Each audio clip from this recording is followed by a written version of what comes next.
Kalimera και από μένα. Thank you for attending this presentation. Another two books by Perugia Publications. It was an honor to me. The first one, What's the Idiom For?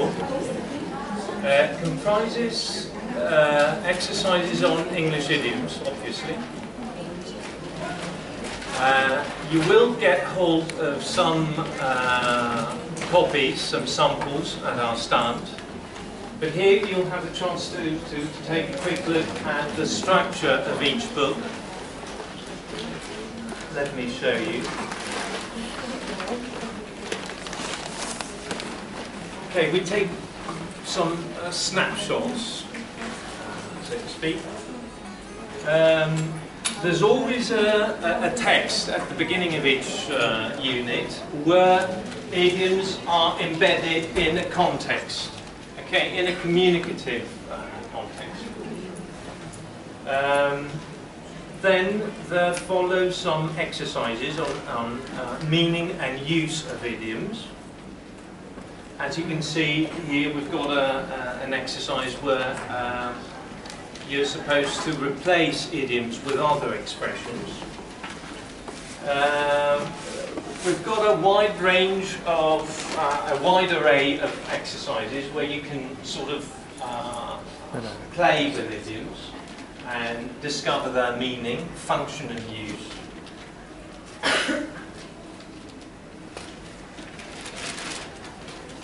What's important is that there is specifically exercise 5 is a listening activity.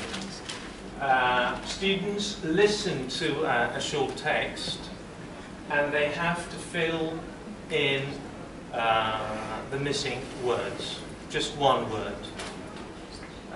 For example, I came within N of committing suicide. So what could it be?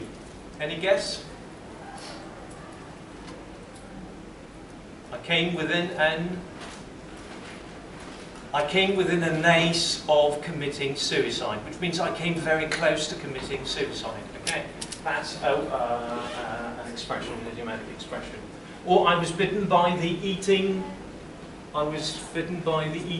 bug, B-U-G, which could vary depending on the meaning we want to impart. For example, I was bitten by the insomnia bug, or by the shopping bug, or whatever.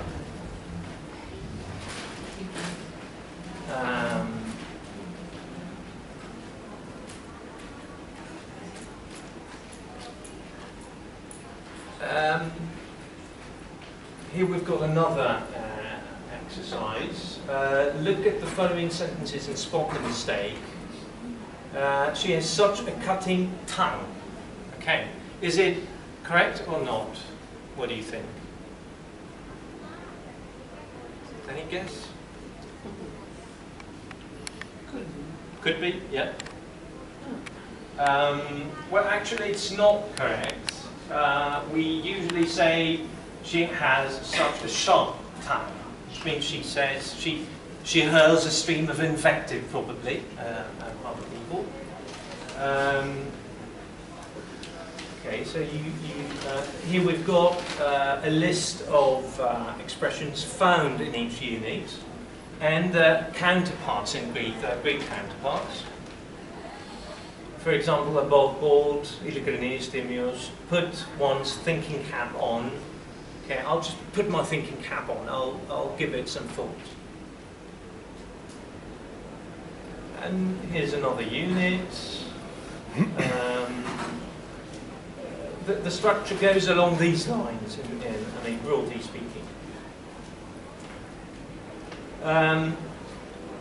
What differentiates this book from other books in the field, on the market, is that there is, at the back of each unit, there is a short text where we, in Greek, of course, a Greek text, with some idiomatic expressions in bold. And the student or whoever is interested, has to replace this of these expressions with English counterparts. So in this way, it helps you consolidate these idioms. Let's go straight to the second book, because for lack of time I have to be short and sweet, as you can understand. So this is a totally different thing. It's on vocabulary. Okay, spanning levels from B2 through to C2. Whichever exam your students, or you probably, are thinking of sitting in for, this is an ideal reference book. Because both books have a key at the back, which renders them, which makes them ideal, self-standing reference books. Let's have a look at the structure, and then we'll go straight to the rationale, I mean the principles and the ideas underpinning my decision to write these books. Here we've got presentation of vocabulary in a linear way, from A to Z. This is clear, I think. I've chosen the most problematic areas. So you'll probably find them a little bit difficult at first. But once you get the hang of it, I think you'll be okay. So here we've chosen part of C, part of chapter C. We've got a wide gamut, a wide range of exercises and sections. For example, did you know section? Did you know that an American cab stand is a taxi rank in British English? Because obviously there are differences, vast differences between American English and British English. Here we've got an exercise where you have to make an educated guess and replace. Your Joe takes the cake. Okay, or it is a calamity to face unemployment. Takes the cake, what could it be? 1, 2, 3, 4, 5, 6 or 7? What do you think? Would you maximize it? Because we cannot actually... Ah, right, yeah. Cheers, thanks, yeah. Thanks so much. Oh, great, yeah. So what could it be? Your Joe takes the cake. Yeah, it's 7, yes. Yeah. It is a calamity to face unemployment. 4, yes, calamity is, means disaster. It's a Latinate word. Of course, most Latinate words in English are formal words in terms of register. Here, to not confuse, we've got phonetically similar words. Charred, which is a vegetable, to charred, which means burned. Okay. Or clangor, silly mistake, with clangor, a loud sound. Both of them sound the same. Okay. But they've got different spellings. Clatter, which is a loud noise. You see clatter and clutter, which is a number of things scattered. That's why we say, I have to declutter my room. Okay, yeah? Which vegetable is charred? What's the name of it? You got me here. Okay, no. Don't remember. Yeah. Okay, another kind of exercise. Choose the correct item. She's an unassuming, chaste, or chastised woman. What do you think? She could be both. Both? No, I'm joking. It's not. It's chaste. You mean A, yeah? Yeah. Right, of course, yeah. She would have been chastised somehow. Yeah. In a different context. In order to become chaste. Yeah, right, yeah. What about E? Do you go turkey after you've quit eating chocolate. I'm sure everybody's experienced that from time to time. So, what do we go? How do we feel when we stop, when we cut out completely? Yes, right. Do you go cold turkey after you've quit eating chocolate? So do you experience withdrawal symptoms, in other words? Here we've got clusters of words and find the odd one out, cackle and giggle and laugh and calm in the same, more or less, semantic field. Fill in the blanks, spot the mistake and correct it. I'll explain, I'll give you the rationale behind this, so you can connect theory and the structure of each book. You can get hold of the samples I've got here, so you can leaf through and see for yourselves. I'll be glad to answer any questions afterwards, or I'll be at the stand, so we'll have the chance to say a few things. So let's go straight to no, sorry, not this one. The rationale. Okay. Yeah. Can we fix that?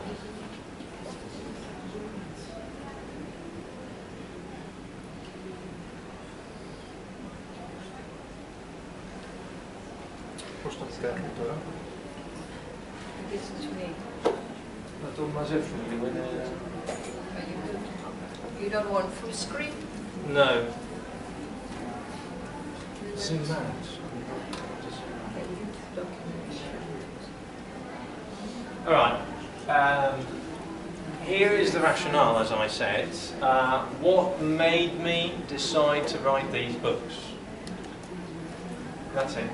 Is this?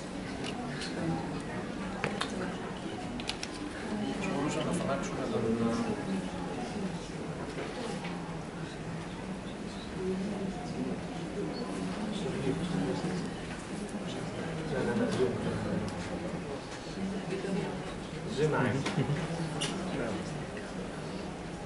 Okay, thanks.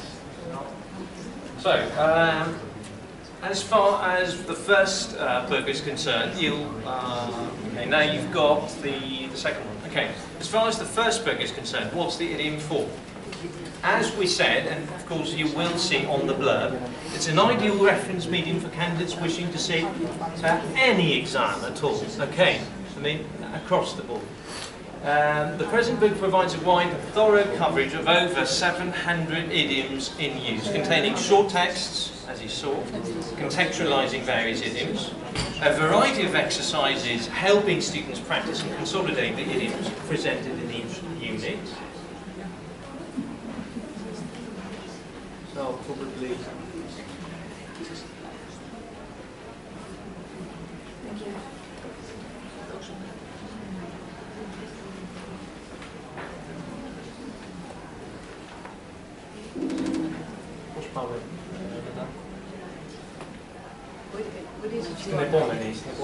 Oh, next you click.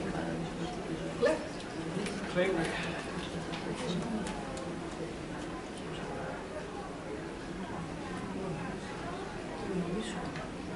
Your next page.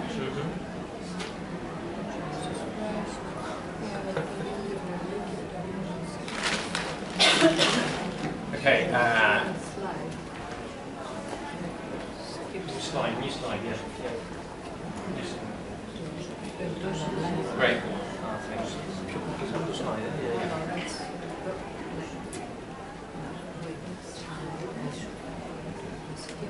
Skip slide. My mistake.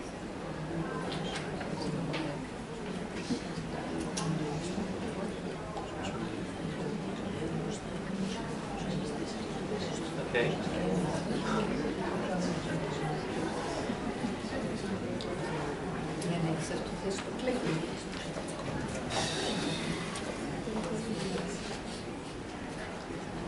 Here.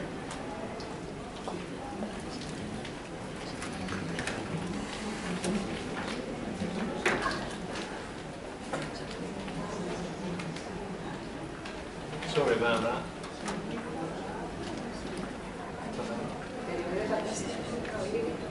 Let's go back.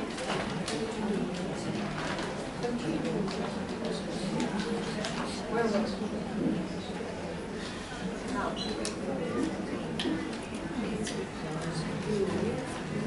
You left the screen.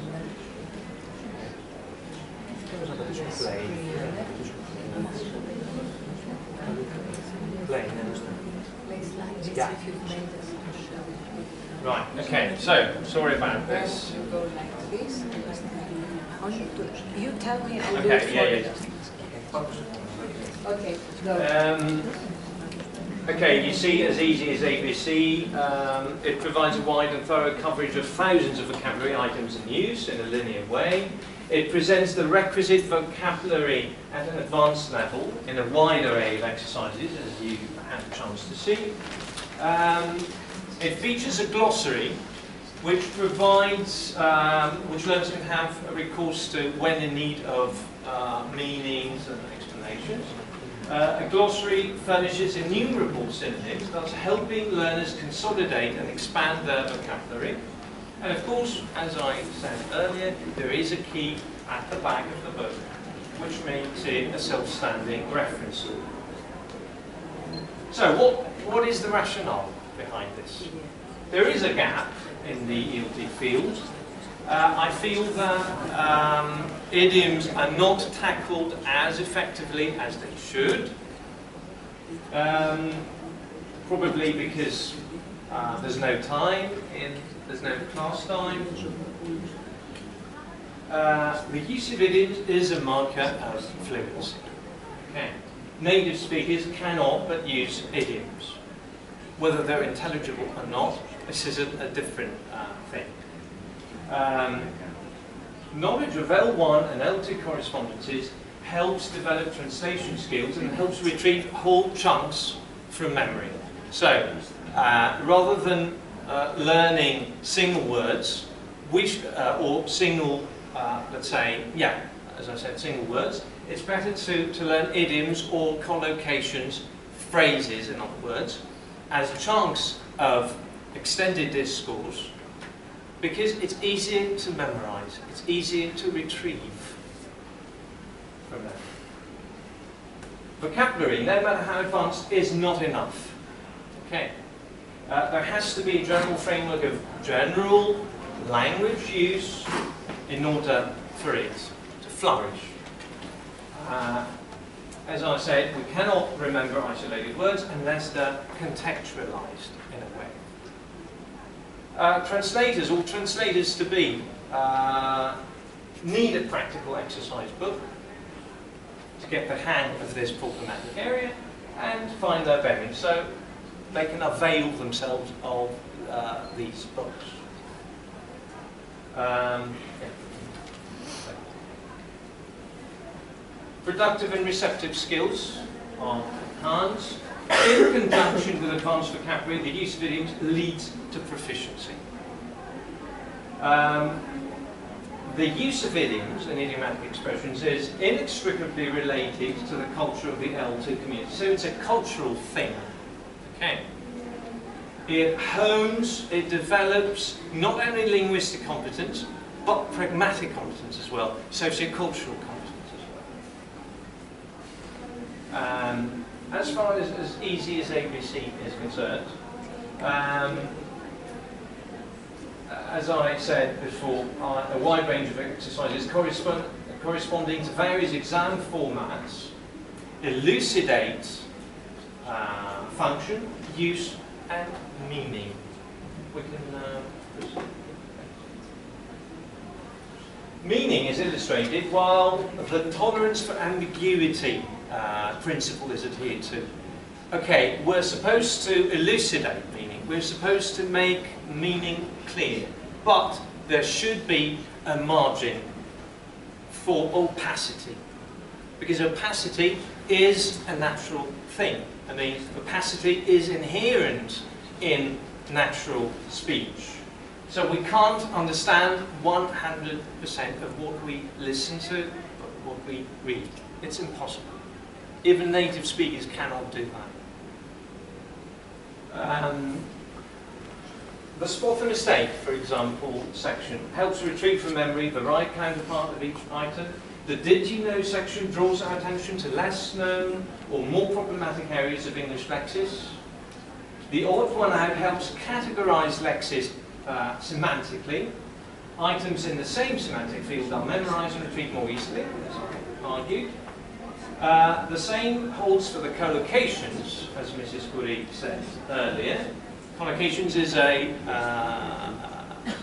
big chapter. As whole chunks of discourse are learned with facility and ease, besides the polyphony of the English language is illustrated. Because if there is something that the English language is famous for, is its polyphony. Okay. The glossary provides a wide array of synonyms for each item found, and of course this enriches our vocabulary, which is a problematic area, right?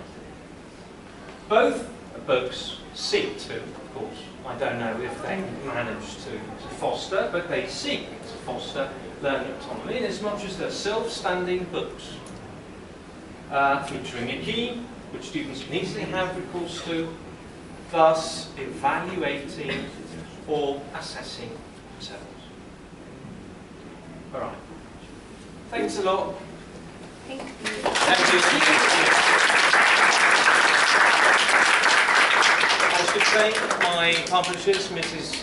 Zogopoulou and Orestes Rousis, and my graphic designer, Helen Tsoukalas. She did a brilliant job. Thank you. Thank you for believing in me. I hope all the best to everyone. Thanks. Thanks for Thanasoulas μας ετοιμάζει, σας ετοιμάζει και άλλες εκπλήξεις.